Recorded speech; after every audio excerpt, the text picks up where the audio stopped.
On a Forms Pro survey, you can go ahead and you can actually add in a Net Promoter Score. So that's the question, how likely are you to recommend us to a friend or a colleague? And they can give a response 0 to 10. Now, what that also does is on the survey, it gives us an overall Net Promoter Score for that specific survey. So we can see here, it's positive, it's 31. So that's great. What we can also do is we can use the Net Promoter Score and the response given for each contact that's filled out the form, and we can go ahead and use the Relationship Assistant and show a custom card that will immediately notify either the owner on the contact or maybe the owner on the account, that kind of thing.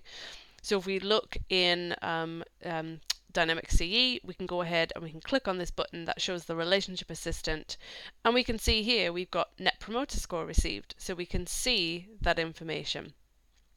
All right, now in order to go ahead and create these, we're going to use Microsoft Flow. So let's go into Flow, and we've got our first step, and that is when the survey response is received. Now what we're going to do is we're going to check, because we don't want to run this if this has come from somebody anonymous. In other words, they filled out the survey from a link on the website, or it was embedded, that kind of thing. So we don't know who they are, so we want to ignore those ones, and that is using the respondent email address. We want to make sure that it doesn't contain the word anonymous. We also want to make sure that the Net Promoter Score field isn't equal to null. In other words, there's something in that. If no, in other words, it's not got a Net Promoter Score, and it also isn't somebody that we know who it is, in other words, it's got anonymous in that email field, then we're going to ignore it, not do anything. Otherwise, we're going to go through, and what we're going to do to start with, we are going to go ahead and we're going to do a compose step, and we're going to do an expression. And what we're going to do is we're going to look at that Net Promoter Score value. So if the Net Promoter Score is greater or equal to 9, they are a promoter, and we're going to use an emoji. Why not? If less or equal to 6, they are a detractor. Otherwise, they've got to be passive, because those are the only 3 options, and passive is 7 or 8. So we're basically setting up almost the mapping for that, so that we know when we're creating the card, we're displaying whether someone's a promoter, a detractor, or passive.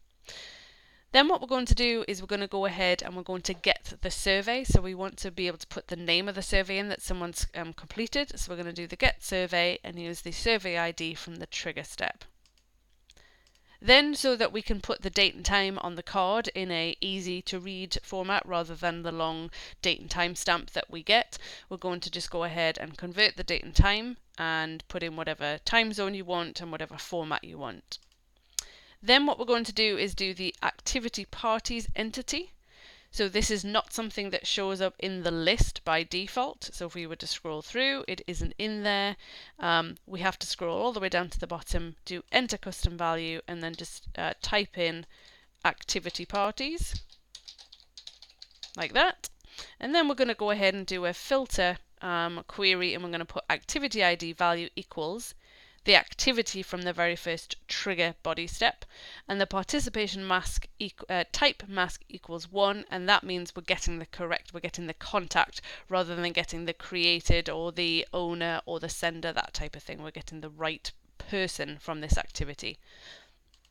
Then what we're going to do is we're going to do an apply to each. Now this is something that this will appear automatically as soon as we do the get contact step. So we get record, put in contact as the entity name, and then we're going to choose the party field that is from this step right here.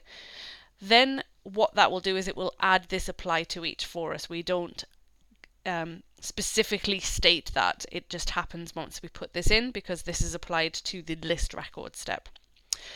So what we're going to do is then we're going to have a parallel step. So we're basically running these things in parallel. So the first thing I'm going to do is, once we've got the contact, I'm going to go ahead and I'm just going to create a contact card.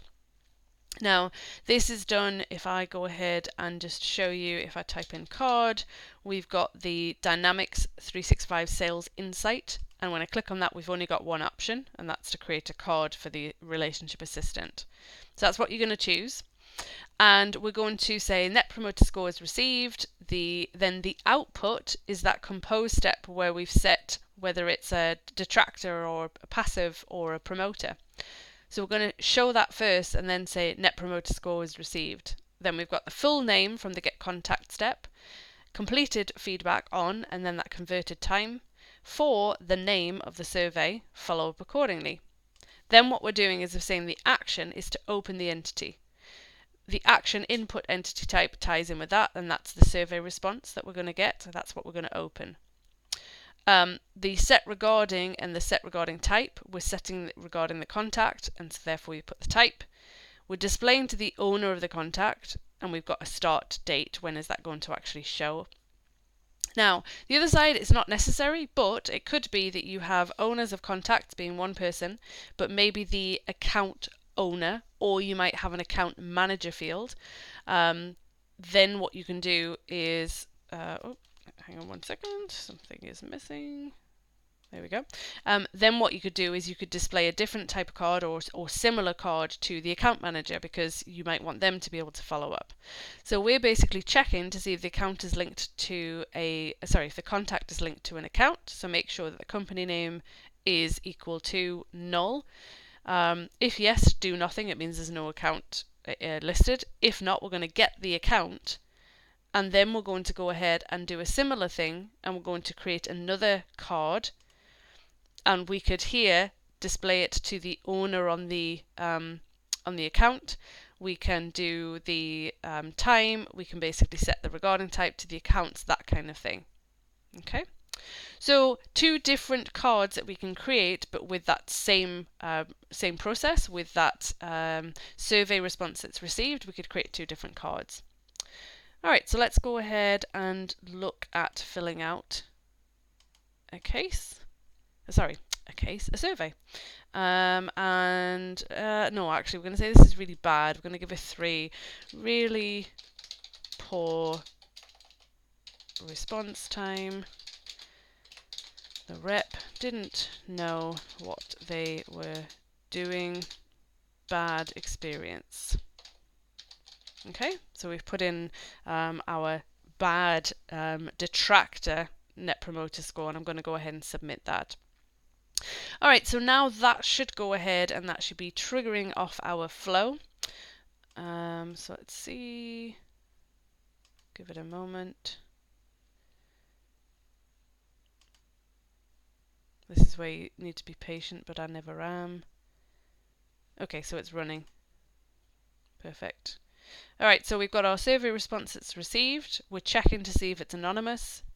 So no, that's fine. So we're going to go down, we do the compose step, get the survey, convert the time, list the activity party, go through and then get the contact, create the contact insight card, check if it's linked to an account. It is, so then we create the account insight card. So now let's go to Relationship Assistant, and here we can see we've got quite a few that have been created. So there's the one that we've got the account. I've just put that in there so we can see which one it is. Then we've got our promoter, that's one from before, and then we've got the detractor, that's the one that we've just created.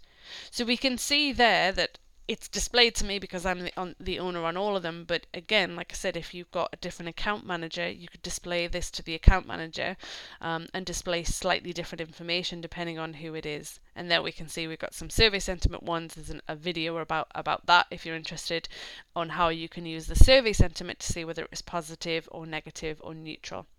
So hopefully you found this useful. I'd love to hear if you've started using these custom cards for the Relationship Assistant and what you've used them for, and if you think that this would be of value. So go ahead and leave some comments below. Thanks.